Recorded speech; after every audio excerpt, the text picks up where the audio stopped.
भारतीय सेना जिंदाबाद, भारतीय सेना जिंदाबाद, वंदे मातरम, वंदे मातरम, भारत माता की जय, भारत माता की जय। नहीं सहेगा हिंदुस्तान, भारतीय सेना का अपमान नहीं सहेगा हिंदुस्तान। विजय शाह इस्तीफा। कांग्रेस पार्टी जिंदाबाद, जिंदाबाद जिंदाबाद कांग्रेस पार्टी जिंदाबाद, जिंदाबाद जिंदाबाद।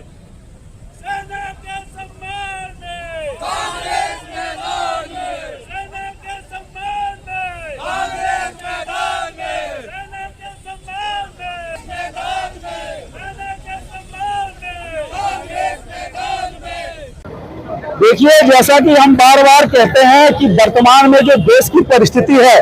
उसमें जितना जरूरी विदेशी ताकतों से, आतंकवाद को बढ़ावा देने वाले देशों से लड़ना जरूरी है, उतना ही जरूरी हमारे देश के अंदर छुपे देशद्रोहियों से लड़ना जरूरी है। अब देखिए आप कि भारत पाकिस्तान के बीच जो हालात बने, उसके बाद कैसे एक एक करके बिल बिला करके जो अंदर छुपे हमारे देश के अंदर देशद्रोही हैं वो बाहर आ रहे हैं। आप सभी ने देखा होगा कि जिस प्रकार से विजय शाह का बयान आया, जिस प्रकार से जगदीश देवड़ा का बयान आया और जिस प्रकार से कल यहाँ के सांसद फग्गन सिंह का बयान आया, ये निश्चित रूप से भारतीय सेना को कमजोर करने वाला बयान है। ये देशद्रोही लोग हैं जिन्होंने देश के खिलाफ बात की है, सेना के खिलाफ बात की है और सेना को कहीं ना कहीं ये कमजोर करने की कोशिश कर रहे हैं। इसी बात को लेके आज यहाँ पर हमने फग्गन सिंह कुलस्ते का, विजय शाह का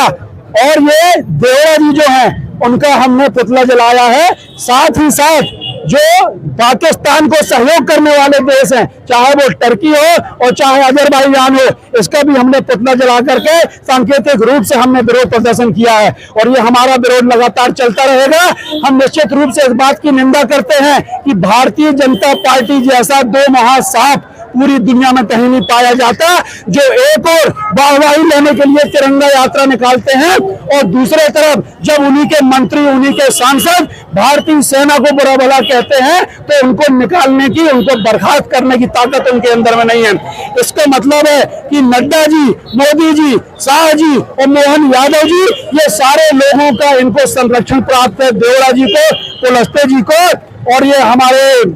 जो विजय शाह जी हैं उनका खुला इनको समर्थन है, क्योंकि जो कोर्ट की बात मानने को तैयार नहीं, जो सुप्रीम कोर्ट की बात मानने को तैयार नहीं, उनको ये भारतीय जनता पार्टी लोगों का खुला संरक्षण है और ये जानबूझकर ऐसा बयान देते हैं। हमारी मांग है, कांग्रेस पार्टी की मांग है कि तत्काल प्रभाव से इनको बर्खास्त करना चाहिए और इन तीनों के ऊपर देशद्रोह का मुकदमा दर्ज किया जाना चाहिए। इसी बात को लेकर आज हमने यहाँ पर प्रदर्शन किया है, पुतला दहन किया है और ये हमारा प्रदर्शन निरंतर तब तक चलेगा जब तक इनको बर्खास्त नहीं किया जाता और उनको इनके घिनौने चेहरे लोगों के सामने नहीं आते। ये दिखावा करते हैं एक और तिरंगा यात्रा निकाल करके अपनी राजनीति रोटी सेकने का, और एक भी भारतीय जनता पार्टी का कोई भी बड़ा नेता जो कहते हैं कि 56 इंच की छाती है, अगर 56 इंच की छाती है तो भारत माता को गलत बोलने वाले, इस देश की सेना को गलत बोलने वाले ये देशद्रोही लोगों को अपनी पार्टी से बाहर निकाल करके साबित करें कि इनका 36 इंच का सीना है।